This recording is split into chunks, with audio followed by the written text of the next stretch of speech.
این بسته هیزم رو برای افروختن گلخانی ویژه آوردند. قرار است آن را هنگام تجلیل از چهارشنبه سوری یا الوپرک یکی از سنت‌های جشن نوروز سوزانند. این اعتقاد کهن زرتشتی که در شب سال نو روی پشت بام‌ها آتش روشن می‌کردند که فروهرها یعنی ارواح گذشتگان راه خانه را گم نکنند، به خانه برگردند.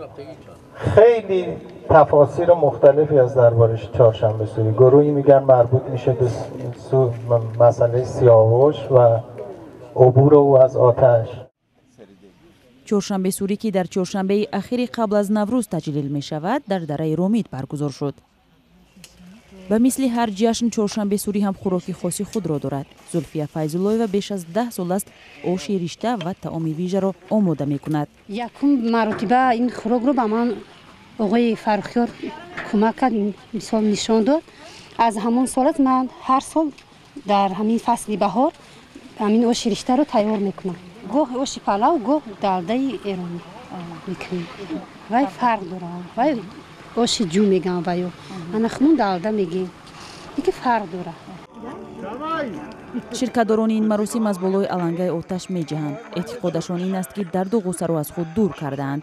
در این روز ما می‌خواهیم به سال گذشته، سالی که تمام شده، خداحافظی کنیم و به سال نو سلام بگیم با آرزوهای خوب، با دیدار خوش و با آینده بهتر برای همه افرادی که وجود دارند.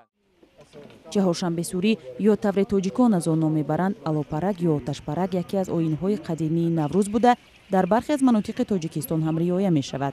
آن را گروهی محدود تجلیل می کنند.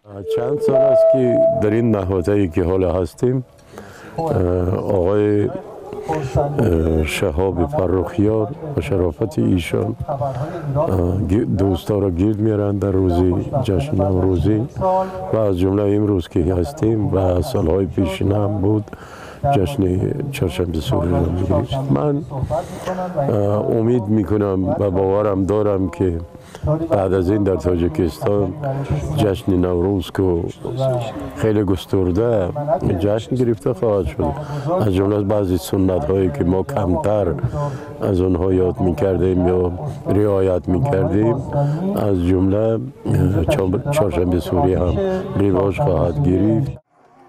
فرهنگشناسان میگویند این جشن در طول موجودیتش با مخالفت‌های خرافاتی روبرو بود. از بس که با خون و جان مردم پیوند شده است، هنوز باقی مانده است. امروز جشن چهارشنبه سوری برای ما آغاز جشن نوروزه و هیچ معنی و مفهوم دیگری نداره و ما جشن‌های نوروزی رو که هویت ملی ماست با چهارشنبه سوری آغاز می‌کنیم و به اون افتخار می‌کنیم. وقتی که انرژی این برق نبود، چیگر چیزا نبود، آتش بود که مردم زنده بودند. مثلا خود ما با کوهستان میرویم وقتی انشاءات نیست، چیزی نیست در طبیعت، برای پختن و خوردن میفهمیم که آتش چقدر عزیز است برای زنده ماندن. با این هم شرکت‌داران چهارشنبه سوری به آن تاکید می‌کنند که روی علنگه آتش پریدن معنی اعتقاد به آتش و باورها نیست، بلکه یک آیین نوروزی و خوشحالی است.